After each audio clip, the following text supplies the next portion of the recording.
I have my ID, my note card, and my 2 visuals.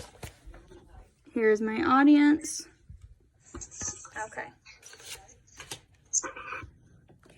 Zoos should be shut down and turned into more animal sanctuaries. The reasons that this should happen is because the differences in space, care, and beliefs and ideas behind them both.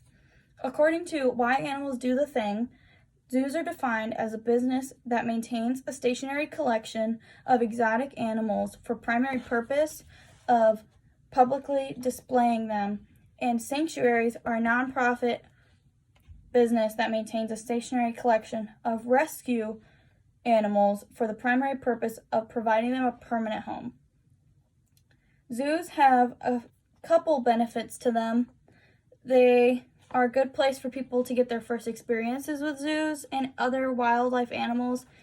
That's a place that people can learn from and about these animals, and they're a place where people can just simply go and look at these animals, according to the Daily Dolphin. First, we'll talk about space. According to Freedom for Animals, lions and tigers have 18,000 times less space in zoos than in the wild. Polar bears have 1 million times less space in the wild or in the zoos. In sanctuaries, a tiger exhibit is 15 times larger than zoo exhibits. And they actually have space to roam around. They have their own space. In the UK, the government gave permission for the zoo to go out and capture over 146 penguins that had nothing wrong with them. They just wanted them for their zoos. Now we'll talk about care. In the zoos, they do not feed the animals what they normally would eat out in the wild. They feed them like grasses and stuff. So giraffes normally eat like trees and leaves off of the trees, but some zoos feed them carrots, which is not normal to their diet. And then in both sanctuaries and zoos, they do not get to go out and hunt. Although in sanctuaries, they do get to go out and eat meat and eat the things that they would normally eat. They just don't get to hunt it. According to National Geographic, 40% of lion cubs die before reaching 1 month old when they're in the zoos. And only about 30% die before they're 3 months old when they're out in the wild.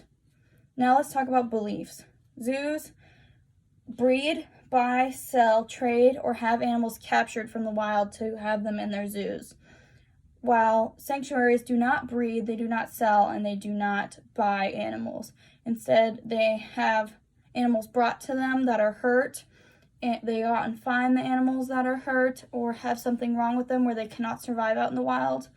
If they are hurt and they can go back into the wild, they let them go. But otherwise, they're there for a permanent home for these animals to get better and be with people or things that are like them. There's an animal sanctuary in Keensburg, Colorado. It is called the Wild Animal Sanctuary. It has over 10,000 acres for animals to roam. All these animals were rescued from zoos, circuses, amusement parks, petting zoos, and private citizens.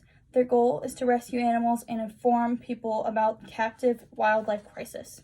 Here is the Wild Animal Sanctuary observation deck that people can go, and this is all the prairie that the animals are on. There's a gate right here, or a fence, and then this is where people go and they can see them all. Now that is compared to this, which is what you can see at a zoo when you go and look at it.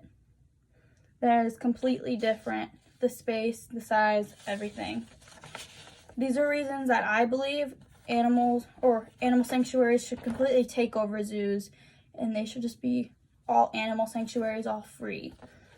The space differences, the care differences, and the difference in beliefs and everything.